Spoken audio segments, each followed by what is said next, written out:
Požár nízké budovy. Vyjíždí CAS 20 Scania HPV 201. Dopravní automobil Mercedes HPV 209. Obec Pustiměř. Místní část Pustiměř 90. Požár ve sklepě rodinný dům. Upřesnění. Požár ve sklepě domů. Opakuji.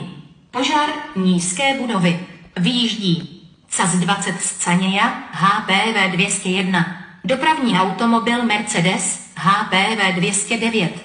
Obec Pustiměř. Místní část Pustiměř 90. Požár ve sklepě rodinný dům. Upřesnění. Požár ve sklepě domů. Opakuji. Požár nízké budovy. Vyjíždí CAS 20 Scania HPV 201. Dopravní automobil Mercedes HPV 209.